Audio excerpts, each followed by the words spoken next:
Yo, what's up everybody? It's your boy CartoonTaj. And I hope you guys having a great day, man. Today, man, we gonna get on the reaction side of my channel. You know how we always do. We always talk about hoops. We always talk about everything in sports. This time we're gonna do some reactions. So you guys make sure to like, comment, subscribe to the channel. And today, man, what we gonna be reacting to the JxmyHighroller vid. I'm a big fan of JxmyHighroller. I know you guys probably on the channel say, man, you react this dude a lot. I just love his content, man. I love the storytelling, how you articulate certain things, certain players on the court, their background, their stories. It's really enjoyable to watch. And one of his new video is called "He is the Future of Basketball." So we're gonna wonder who this is. Who is this guy? Who is he talking about? Is he currently in the league or is he in the league? So go and hop into it. It was one of the rarest occurrences to happen on an NBA court. 2 seconds. The clock reset. Shaquille O'Neal. Unbelievable. 19 points in the quarter for O'Neal. Get off the track. Here comes Shaq. A buzzer-beating 30-footer from Shaquille O'Neal. An otherwise awesome shot, but in this particular case, it was an absolute abnormality. Because throughout Shaq's 19-year career, he made 11,330 shots. The one you just watched was the one and only three-pointer. But this was back in 1996, when big men lived in the paint, three-pointers being virtually off limits for them. Out of the 41 active 7-footers in the league that season, only 12 of them hit at least a single three-pointer. Only 7 of them hit multiple three-pointers, and Arvydas Sabonis was breaking the mold, hitting a whopping 39 threes throughout the entire season. More than every other 7-footer combined. But the league has changed a lot since 1996. Sabonis' historic shooting season getting buried. You gonna talk about Wemby? That's my guess. That's my guess. Watch, Wemby. Over the course of 3 decades of basketball evolution, with players like Dirk Nowitzki, Brook Lopez, and Karl Anthony Towns redefining what it means to be a shooting big. The ability to shoot the long ball transforming from essentially a cool gimmick for big men to almost a necessity in today's league. But it was Lauri Markkanen back in 2023 who set a new benchmark for just how lethal a big man can be from outside, sinking 200 three-pointers in a single season. By far the most of any 7-footer in NBA history. Incredible. At least it will be until the end of this season, because Victor Wembanyama is on pace to do this. 243 pointers in a single season, a mark that completely laps even the greatest big men shooters of all time. But Victor isn't just a 7-footer. He's one of the tallest players in the history of the league. If we limit the players on this graph to those at least as tall as Wemby, well, yeah. Victor Wembanyama is an aberration, a basketball singularity, because he's doing this while also being the best defensive player on the planet.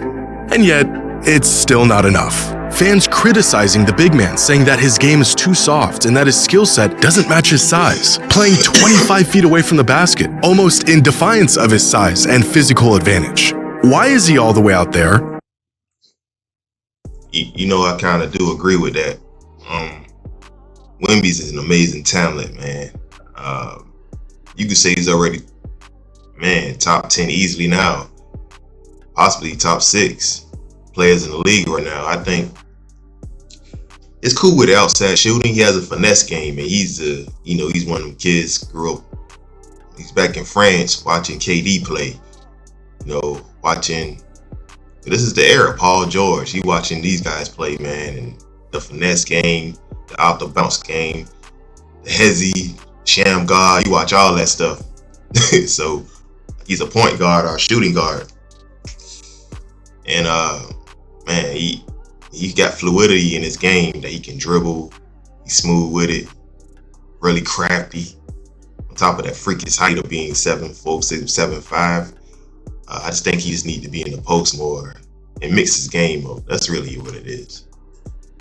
The jaw-dropping displays of skills far too refined for a player his size are cool and all, but why don't you try posting somebody up for a change? Wemby is already a generational talent, the potential to be one of the greatest of all time. But what's all that potential if you refuse to use it? Is Wemby's game falling victim to a league that has become infatuated with guard skills and the long ball? Or is he on the brink of completely altering the entire landscape of basketball and how the game is played?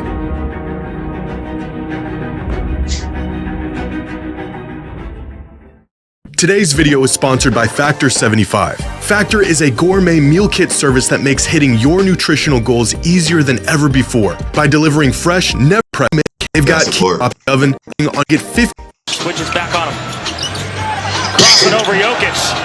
What a bucket! What in the NBA evolution did I just witness? There was a point in time, not very long ago, where if you told NBA fans there would be a 7'4" giant doing bag work and hitting crossover threes from 25 feet out, no one would believe you.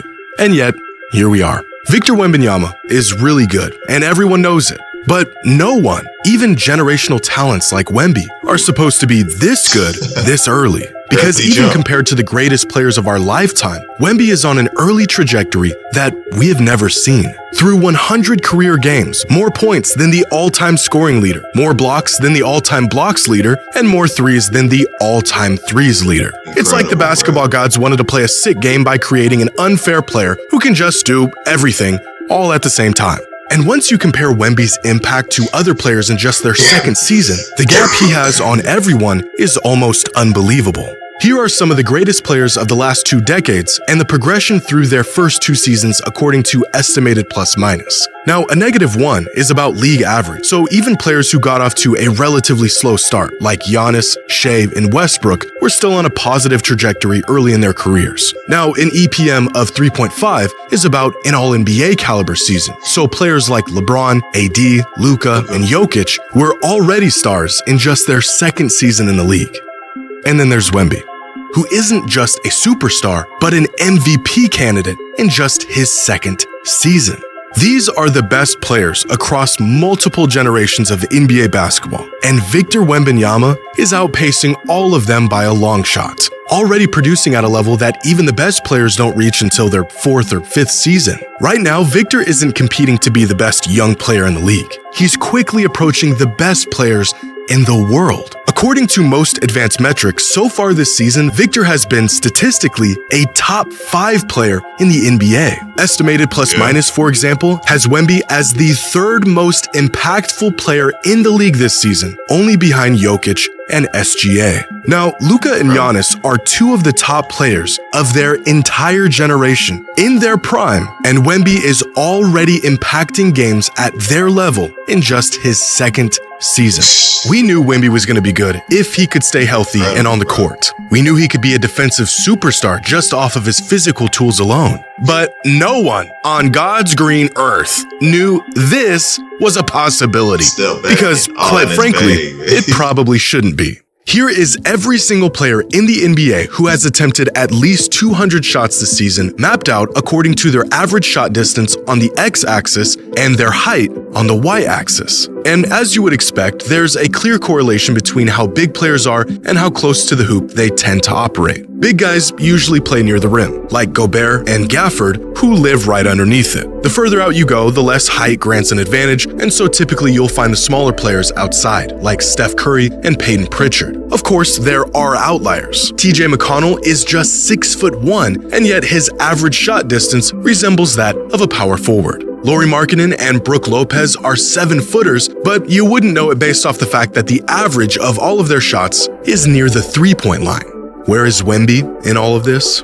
Well, he's right here, about a mile away from where you would expect the tallest player in the NBA to be, with shots that mirror a shooting guard. So far this season, Wemby's average shot is further out than some of the most prolific perimeter players like Harden and Luka. Anthony Edwards has attempted the most threes in the NBA this season, and even he is shooting closer to the basket than Wemby is. Karl Anthony Towns is in conversations as the best long-range shooting big ever, and Wemby is far closer to Steph than he is to Kat.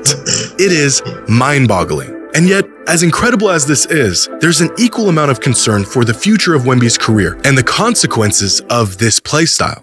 Victor is a part of a generation of players who are inheriting a league that has been taken over by outside play and homogeneous guard-like skill sets. We're watching this kid shatter records and bend the game in ways that we never thought were possible, and yet, for some fans, his game isn't what it should be. Victor isn't just the tallest player in the league. He's one of the tallest human beings on Earth. As cool as it is to see him hit step-back threes and do his best impression of a combo guard, it feels almost criminal that he isn't taking advantage of all of that size near the rim. A 7'4" giant with an 8-foot wingspan and the potential to be unstoppable near the rim.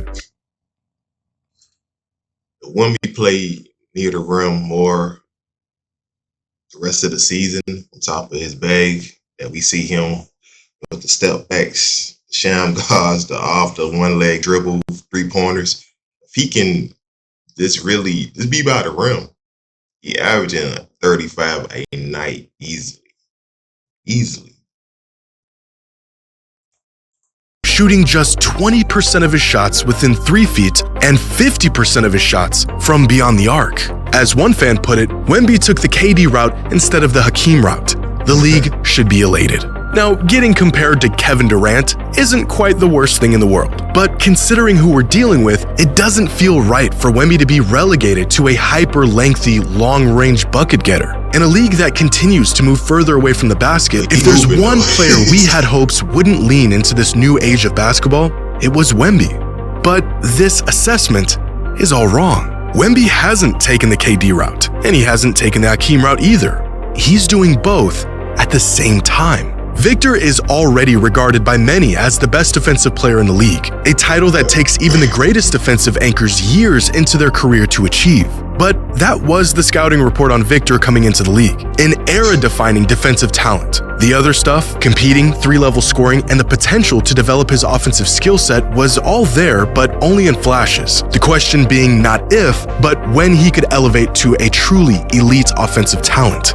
Of all the timelines people had in mind, I'm not sure if anyone considered the possibility that he would check off those boxes just a season and a half into his NBA career. For some perspective, here are some of the greatest scorers in NBA history on a scale of points per possession. And here are the best defensive players in league history on a scale of defensive box plus minus. Now, being ultra elite on both sides of the ball is about the rarest thing in all of basketball, which is why on the scoring side, those defensive superstars fall here, and on the defensive side, those offensive superstars fall here. It's like some sort of intangible law of the game that keeps it balanced. Ben Wallace and Draymond Green could go toe-to-toe with just about anyone on defense, but Lord help us if they need to get a bucket. On the other hand, Iverson and Steph can score at will, but don't ask them to go down the other end and get you a stop. But there have been a handful of truly great two-way players, like Duncan, Hakeem, Kawhi, David Robinson, Giannis, and Michael Jordan. Oh, and of course, the giant, freak of nature 21-year-old alien, who is already on his way to being the best two-way weapon the game has ever seen. But this is a 21-year-old Wemby. Compare him to these superstars in just their second season, and you're looking at a player who looks like a work of fiction. So remind me again what exactly the problem is with Wemby's game. Earlier this season, Victor was facing criticism for some of his performances. Why would you ever be standing 25 feet from the basket throwing up bricks? Read that again. Let's read that again.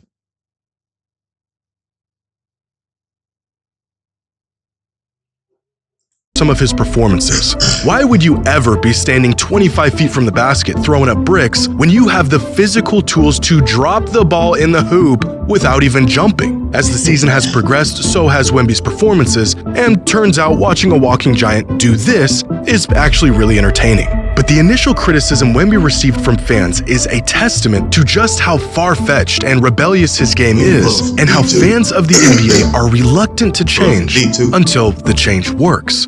When Dirk Nowitzki first entered the league, and even during his rise to superstardom, he was often criticized for being soft, and that in a time of true dominant big men, he wasn't one of them. Part of this was the stigma around European players at the time, but a large factor was his play style. The concept of a 7-footer handling the ball, facing up, and living off of 15-foot fadeaways was just too odd for some fans to accept.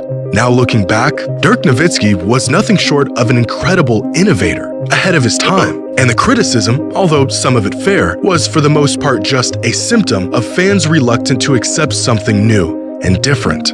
Kevin Durant is on record saying he deliberately understated his height early on in his career because he knew if his listed height started with a 7, he would be labeled as a post player regardless of his skill set. Sounds a bit crazy now, but with how people viewed the game 20 years ago, without this decision, we may have never got the chance to witness this player. Early in his career, Michael Jordan was told that ball-heavy guards do not win championships. The formula for winning was rooted in the big man. And history confirmed this theory. Around the same time, Magic and Isaiah Thomas were breaking the mold, winning titles and laying the framework for Michael to completely dismantle these previous outdated notions. And of course, no one believed three-pointers could be the key piece to winning a championship until the Warriors rewrote history books and forever changed basketball with the three-pointer.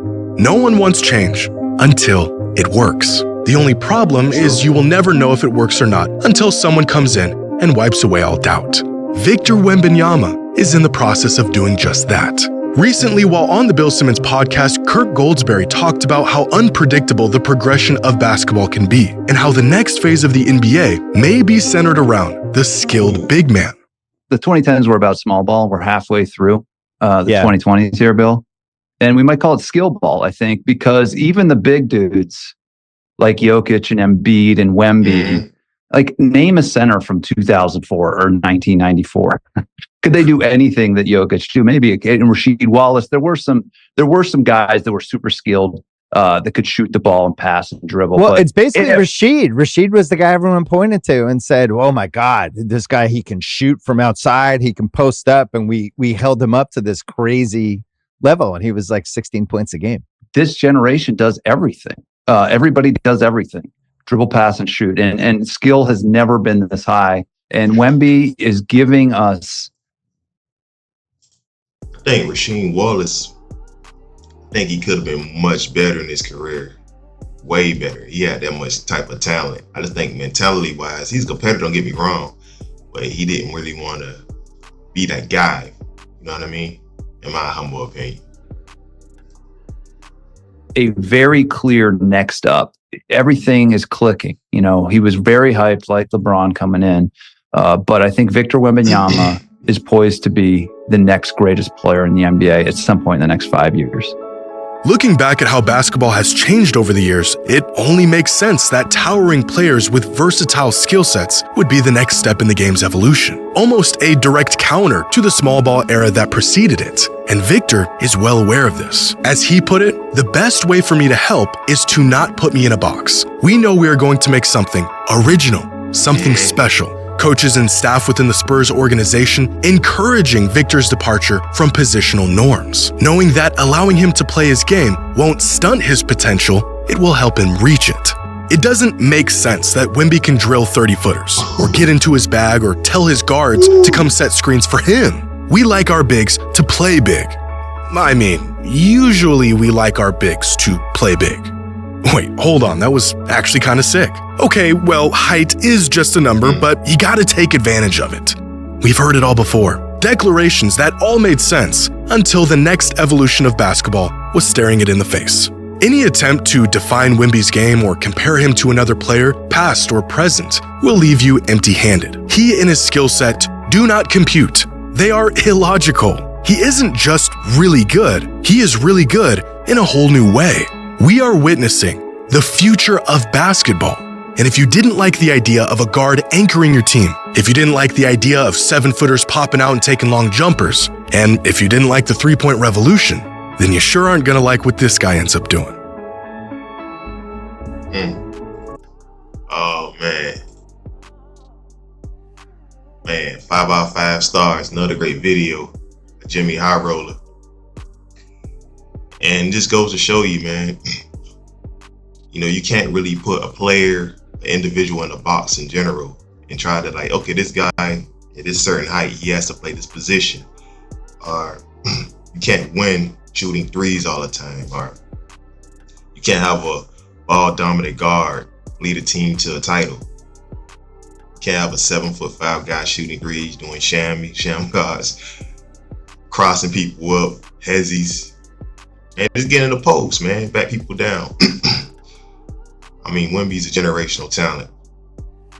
And you got a guy that has that talent and skill at that size, you gotta take advantage of that. And obviously, he got to get in the post. You know, Avian said he got to get him on the post more. But that's the easy 2 points. Nobody's stopping him down there. Defensively, I'm gonna go ahead and say it. He the best defensive player probably of all time already. Nobody that size with that quickness that can recover and guard the perimeters. We never seen that ever. So yeah, Wemby's 1-on-1, man. Just like his jersey. Hope you guys like the video, man. I will have the link to this video down below. JxmyHighroller. Of course, link to this video. I'm glad you were able to kick it and watch it with me. If you guys want to follow me on the socials, man. Want any artwork from me? CartoonTaj on Instagram. Go ahead and follow me there.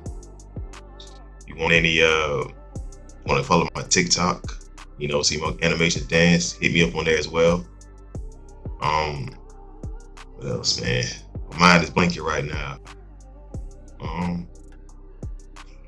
If you want to play me on Twitch, man, 2K, NBA 2K, Madden 25, get dropped off on there. Like any other games in the future, you know, add me on Twitch, CartoonTaj.